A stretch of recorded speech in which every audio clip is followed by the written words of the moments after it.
Assalamualaikum warahmatullahi wabarakatuh. Kami dari kelompok 2 mata kuliah apresiasi prosa akan menyampaikan materi mengenai cerita pendek konvensional. Anggota dari kelompok 2 yaitu yang pertama Hilma Karenina Sandi, yang kedua Risma Mirnawati, yang ketiga Dian Noviana. Berikut adalah penyampaian materi dari kelompok 2.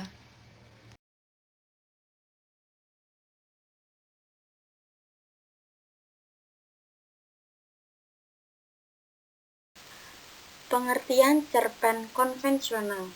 Cerpen berasal dari dua kata, yaitu cerita yang mengandung tuturan mengenai bagaimana sesuatu hal terjadi, dan pendek berarti kisah yang diceritakan pendek atau tidak lebih dari 1000 kata yang memberikan sebuah yang dominan serta memusatkan hanya pada satu tokoh saja dalam cerita tersebut.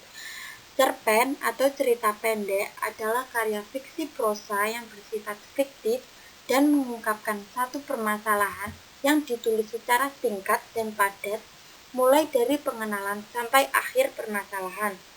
Cerpen sempurna adalah teknik penulisan cerpen oleh pengarang, di mana cerpen yang ditulis hanya terfokus pada satu tema dan memiliki plot yang sangat jelas, serta ending atau penyelesaiannya mudah dipahami. Cerpen jenis ini pada umumnya bersifat konvensional dan berdasar pada realitas atau fakta.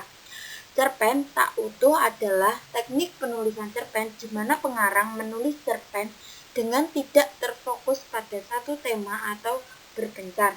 Susunan plot atau alurnya tidak tertata, serta endingnya mengambang.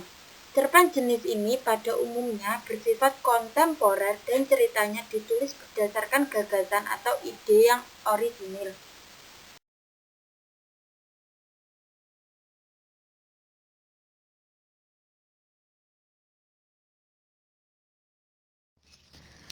Ciri-ciri cerpen konvensional. Pertama, ditulis berdasarkan realita atau fakta yang ada. 2. Isi mudah dipahami. 3. Terfokus pada satu tema. 4. Memiliki alur cerita atau plot yang jelas. 5. Tahap penyelesaiannya mudah dipahami. 6. Jalan ceritanya lebih pendek dari novel. 7. Sebuah cerpen memiliki jumlah kata yang tidak lebih dari 10.000 kata. 8. Tidak menggambarkan semua kisah para tokohnya. Hal ini dikarenakan cerpen yang digambarkan hanya intisarinya saja. 9. Tokoh dalam cerpen digambarkan mengalami masalah atau suatu konflik hingga pada tahap penyelesaiannya. 10. Pemakaian kata yang sederhana serta ekonomis dan mudah dikenal oleh pembaca. 11. Kesan yang ditinggalkan dari cerpen sangat mendalam sehingga pembaca dapat ikut merasakan kisah dari cerpen tersebut. Yang terakhir, biasanya cerpen hanya terdiri dari satu kejadian saja yang akan diceritakan.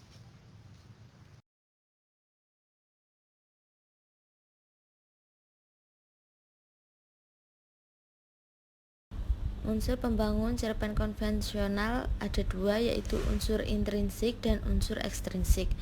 Unsur intrinsik terdiri dari tema, tokoh dan penokohan, alur, latar atau setting, sudut pandang, dan amanat. Kemudian unsur ekstrinsik terdiri dari latar belakang masyarakat, latar belakang penulis, dan nilai yang terkandung di dalam cerpen. Yang pertama yaitu tema. Tema adalah ide atau gagasan pokok yang mendasari suatu alur cerita. Yang kedua, tokoh dan penokohan. Tokoh dalam cerita adalah orang atau individu yang hadir sebagai pelaku dalam sebuah cerita. Ada 4 jenis tokoh yang digambarkan dalam cerpen, yaitu protagonis, antagonis, tritagonis, dan figuran. Penokohan ialah cara pengarang menggambarkan dan mengembangkan karakter tokoh-tokoh dalam cerita. Metode dalam penokohan ada 2 macam, yaitu metode analitik dan metode dramatik. Kemudian alur. Alur merupakan pola pengembangan cerita yang terbentuk oleh hubungan sebab akibat. Berdasarkan cara menyusun bagian-bagiannya, alur dapat dibedakan menjadi alur maju, alur mundur atau flashback, dan alur gabungan. Alur meliputi beberapa tahap, yaitu pengantar, penampilan masalah, puncak ketegangan atau klimaks, kemudian penyelesaian. Kemudian latar atau setting. Unsur latar dapat dibedakan ke dalam 3 unsur pokok, yaitu tempat, waktu, dan sosial. Kemudian sudut pandang. Sudut pandang ada 3, yaitu sudut pandang orang pertama, pelaku utama, sudut pandang orang pertama, pelaku sampingan, yang terakhir sudut pandang orang ketiga. Kemudian amanat. Amanat yaitu suatu pesan yang ingin disampaikan dari penulis atau pengarang cerita tersebut kepada pembaca. Kemudian unsur ekstrinsik. Unsur ekstrinsik yang pertama yaitu latar belakang masyarakat, merupakan faktor lingkungan masyarakat sekitar yang mempengaruhi penulis dalam membuat cerpen tersebut. Faktor yang dapat mempengaruhi penulis diantaranya sebagai berikut, yaitu ideologi negara, kondisi politik, kondisi sosial, dan kondisi ekonomi. Kemudian latar belakang penulis, sebuah faktor dari dalam diri penulis yang mendorong penulis dalam membuat cerpen. Latar belakang penulis terdiri dari beberapa faktor, diantaranya adalah riwayat hidup penulis, kondisi psikologis, dan aliran sastra penulis. Kemudian yang terakhir, nilai yang terkandung di dalam cerpen. Ada beberapa nilai yang menjadi unsur ekstrinsik dalam sebuah cerpen, dan nilai-nilai tersebut diantaranya yaitu nilai agama, nilai sosial, nilai moral, dan nilai budaya.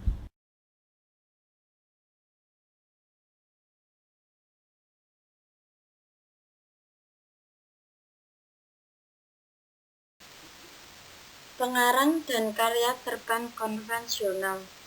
Yang pertama, Protes, karya Putu Wijaya. Cerpen berjudul Protes merupakan salah satu hasil karya Putu Wijaya yang bercerita tentang kritik sosial terhadap masyarakat kecil yang tidak bersedia lokasi tempat tinggal mereka dibuat kawasan baru dan di dalamnya tersedia berbagai fasilitas.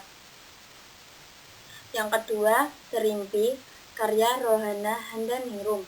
Rohana Handaningrum adalah salah satu penulis yang baru di Indonesia. Latar belakang pendidikannya yakni pada Fakultas Psikologi Universitas 17 Agustus 1945 atau bisa disebut juga dengan UNTAK. Rohana Handaningrum juga memberikan pengaruh pada karya-karyanya berupa banyaknya konflik psikologis yang dialami tokoh-tokoh dalam cerpennya. Yang ketiga, Setangkai Melati di Sayap Jibril, karya Danarto.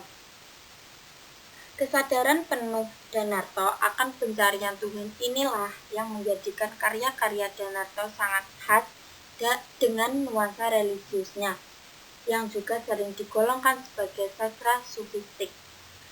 Religiusitas Danarto terlihat bila kita menyelami cerpen-cerpennya yang terhimpun dalam kumpulan cerpen Setangkai Melati di Sayap Jibril atau SMDFJ yang banyak berbicara tentang realita sosial masyarakat, perlakuan manusia terhadap alam, dan hubungan manusia dengan Tuhannya.